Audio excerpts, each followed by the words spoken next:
Wakil Wali Kota Palembang Fitriyanti Agustinda mengungkapkan jika warga Palembang mengalami gejala COVID-19, warga bisa melapor dari tingkat puskesmas, dari kecamatan dan kelurahan, apalagi ada posko PPKM.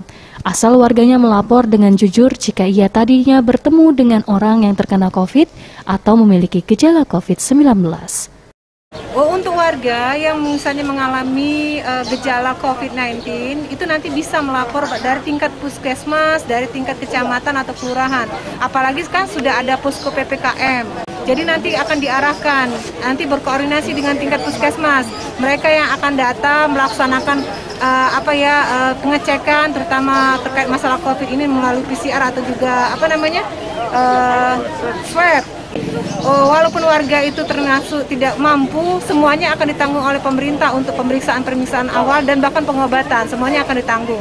Asal warganya melapor dengan jujur bahwa tadinya misalnya ketemu dengan orang yang terkena COVID atau mungkin merasa gejala ada COVID, merasakan, maka sehingga warga itu segera bisa langsung ditangani oleh puskesmas.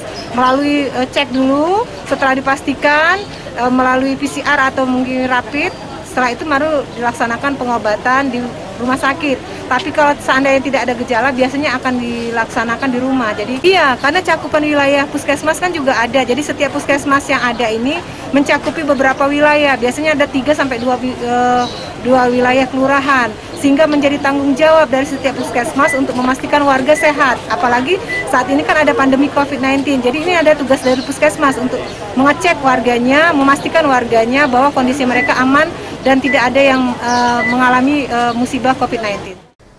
Ramayanti, Sriwijaya TV.